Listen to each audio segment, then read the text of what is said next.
Donald Trump کے سعودی عرب کے تاریخی دورے نے مشرق وسطیٰ کی سیاست اور معیشت میں ایک نیا باب رقم کیا۔ اس دورے کے دوران امریکہ اور سعودی عرب کے درمیان 600 ارب ڈالر سے زائد مالیت کا سب سے بڑا دفاعی اور اقتصادی پیکج طے پایا ہے، جس میں 142 ارب ڈالر کے ہتھیاروں کی فروخت بھی شامل ہے۔ اور یہ معاہدہ دونوں ممالک کے تعلقات کو نہ صرف مضبوط کرنے کے عزم کا اظہار ہے، بلکہ سعودی عرب کو ایک جدید علاقائی فوجی طاقت بنانے کی جانب بڑا قدم بھی ہے۔ اس معاہدے نے دفاعی توانائی، انفراسٹرکچر اور ٹیکنالوجی جیسے شعبوں میں گہرا تعاون ممکن بنایا، جس سے خطے میں استحکام اور ترقی کی نئی راہیں کھلیں گی۔ ٹرمپ اور ولی عہد محمد بن سلمان کی ملاقات نے ان تعلقات کی قربت اور مستقبل کی امیدوں کو بھی نمایاں کیا، جو کئی سالوں کی کشیدگی کے بعد ایک نئے دور کی ابتدا بھی لگ رہا ہے۔ آپ سب پر سلامتی ہو، میں یاسر رشید ہوں اور آپ دیکھ رہے ہیں 92 ڈیجیٹل۔ ناظرین، امریکہ اور سعودی عرب نے ایک تاریخی معاہدے پہ دستخط کیے ہیں، جس کی مالیت 600 ارب ڈالر سے زائد ہے۔ وائٹ ہاؤس کے مطابق یہ معاہدہ اقتصادی، تجارتی اور فوجی شعبوں میں تعاون کو فروغ دینے کے لیے اور اسے امریکہ کی جانب سے تاریخ کا سب سے بڑا دفاعی معاہدہ قرار دیا گیا۔ اس معاہدے کے تحت سعودی عرب جو ہے وہ تقریباً 142 ارب ڈالر کے جدید ہتھیار جو ہے وہ خریدے گا، جس میں فضائی اور خلائی صلاحیتوں کی مضبوطی، میزائل دفاعی نظام، میریٹائم اور کوسٹل سیکیورٹی جو ہے، زمینی اور سرحدی افواج کی جدید کاری اور معلومات و مواصلاتی نظام کی بہتری بھی شامل ہے۔ اس کے علاوہ سعودی فوج کو تربیت اور تکنیکی مدد کے پروگرام بھی دیے جائیں گے تاکہ اس کی آپریشنل صلاحیت میں بھی اضافہ ہو۔ امریکی صدر ڈونلڈ ٹرمپ نے اس موقع کے اوپر یہ کہا کہ وہ اپنے ملک اور اتحادیوں کے دفاع کے لیے امریکی طاقت کے استعمال سے کبھی نہیں ہچکچائیں گے، اور یہ معاہدہ مشرق وسطیٰ میں سعودی عرب کی فوجی پوزیشن کو مزید مضبوط کرے گا، خاص طور پہ ایران اور یمن میں بڑھتی ہوئی کشیدگی کے تناظر میں۔ ایکسپرٹس یہ کہتے ہیں کہ اگرچہ سعودی فوج کے پاس پہلے سے ہی امریکی ساز و سامان موجود ہے، لیکن اس معاہدے سے ان کی صلاحیتوں میں اضافہ ہوگا اور یہ خطے میں امریکہ کی حکمت عملی کا اہم حصہ ہے۔ لیکن اس معاہدے کے عملی نفاذ میں چیلنجز بھی درپیش ہو سکتے ہیں، جن میں علاقائی کشیدگی اور انسانی حقوق کے سوالات بھی ہوں گے، لیکن مجموعی طور پہ یہ پیکج امریکہ اور سعودی عرب کے تعلقات کو نئی بلندیوں پر لے جانے کے ساتھ مشرق وسطیٰ میں استحکام اور سلامتی کے لیے ایک اہم قدم ثابت ہوگا۔ اس تاریخی معاہدے کے اعلان کے دوران امریکی صدر ڈونلڈ ٹرمپ اور سعودی ولی عہد محمد بن سلمان کے درمیان قریبی تعلقات اور گہری قربتیں بھی نمایاں ہوئیں۔ ٹرمپ کا سعودی عرب میں پرتپاک استقبال ہوا، جس میں نہ صرف اعلیٰ حکومتی شخصیات شامل تھیں بلکہ مشہور کاروباری شخصیات جیسے ایلان مسک، بلیک راک اور بلیک سٹون کے حکام بھی شامل تھے۔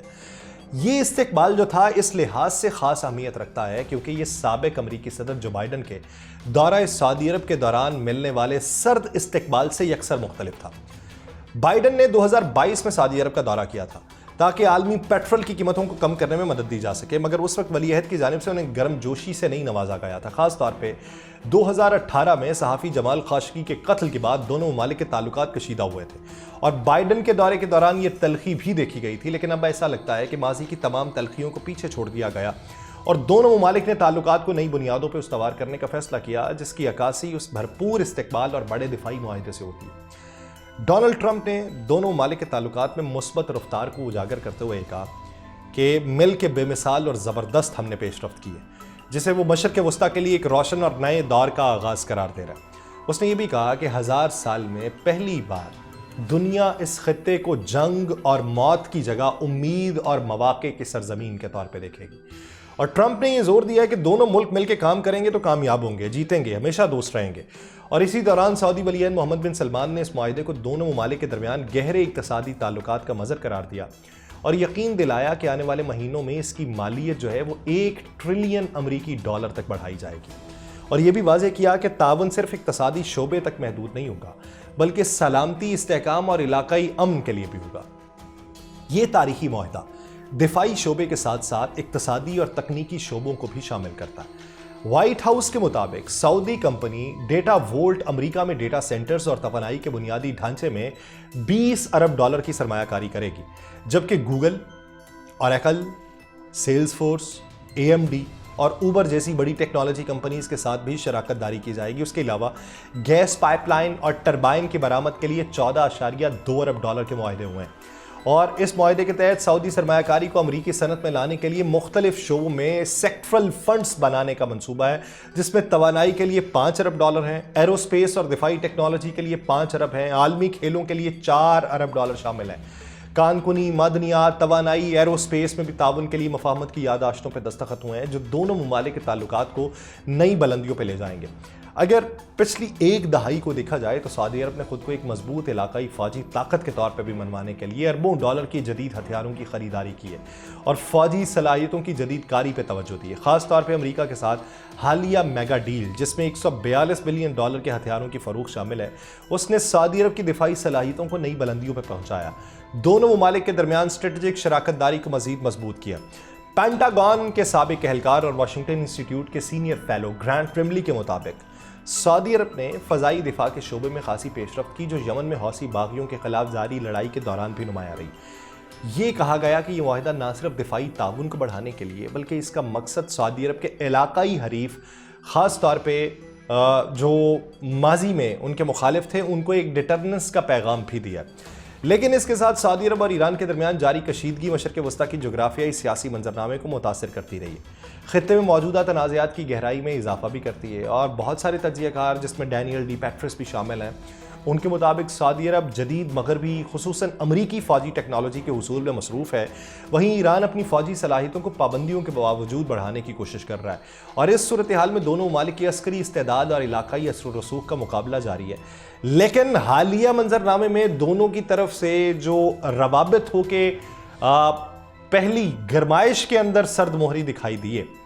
کہ ایک دوسرے کے خلاف اس طرح کے بیانات نہ دیے جائیں، تو وہ مستقبل میں اب دیکھنا ہوگا کہ کیا ہوگی اور امریکہ کا ایران کی طرف جھکاؤ کس طریقے کا ہوگا۔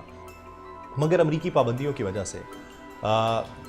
ایران کو مغربی فوجی ٹیکنالوجی تک رسائی نہیں حاصل ہو پاتی، اس لیے ایران نے براہ راست جدید ہتھیاروں کی بجائے سستے مگر مؤثر دیسی میزائل، ڈرونز اور دیگر ضروری آلات میں سرمایہ کاری کی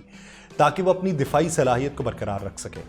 دوسری طرف سعودی عرب جو ہے اس کے اوپر امریکہ نے توجہ دی اور اس کو اپنی دفاعی صنعت جو تھی اس کی بہت محدود لیکن اس کے پاس اربوں ڈالر مالیت کے جدید مغربی ہتھیار خریدنے کی قوت موجود تھی، اس کو آزمایا۔ فوجی طاقت کو صرف ہتھیاروں کی تعداد یا معیار سے نہیں ناپا جاتا، کیونکہ اگر حکمت عملی ناقص ہو تو بہترین لڑاکا طیارے اور میزائل بھی کارگر ثابت نہیں ہوتے، اور حالیہ ہم نے پاکستان اور انڈیا کے معاملے میں یہ دیکھ لیا۔ لیکن خاص طور پہ امریکہ کے ساتھ نئی میگا ڈیل میں سعودی عرب کو صرف ہتھیار فراہم نہیں کیے جانے بلکہ انہیں ان ہتھیاروں کو چلانے اور استعمال کرنے کی تربیت اور اسٹریٹجک صلاحیتیں بھی دی جانی ہیں تاکہ سعودی عرب اپنے فوجی وسائل کو مؤثر طریقے سے استعمال کر سکے۔ یہ واضح ہے کہ سعودی عرب اور ایران کے درمیان فوجی اور سیاسی مقابلہ طویل المدتی اور پیچیدہ رہا، جہاں دونوں اطراف سے اپنی طاقت بڑھانے کے لیے مختلف حکمت عملی اپنائی گئی۔ سعودی عرب نے اربوں ڈالر کے جدید ہتھیاروں کی خریداری کی، امریکہ کے ساتھ اس کی قریبی شراکت داری اسے علاقائی سطح پہ مضبوط پوزیشن بنانے کی جو تگودو تھی، لیکن ماضی قریب میں دونوں ایک دوسرے کے خلاف جس طریقے کے بیانات دیتے تھے یا اپنی سلیپر سیلز کو ایکٹیو کرتے تھے یا پراکسی وارز کے اندر مصروف رہتے تھے، وہ اسرائیل کا ایشو شروع ہونے کے بعد جو غزہ کے اندر معاملہ ہوا اس میں کافی حد تک نرمی دکھائی دی۔ اب یہ دنیا میں طاقت کے توازن کو بیلنس کرنے کے حوالے سے سعودی عرب کا اقدام ہے یا اس کے پیچھے کوئی اور پس منظر بھی ہے، وہ دیکھنا ضروری ہے اور مستقبل قریب میں وہ کھل کے سامنے آئے گا۔ لیکن مشرق وسطیٰ کے سیاسی استحکام اور سلامتی کے اوپر یہ طاقت کا توازن جو ہے یہ بڑا گہرا اثر ڈالے گا۔ مجھے دیجیے اجازت، اللہ نگہبان۔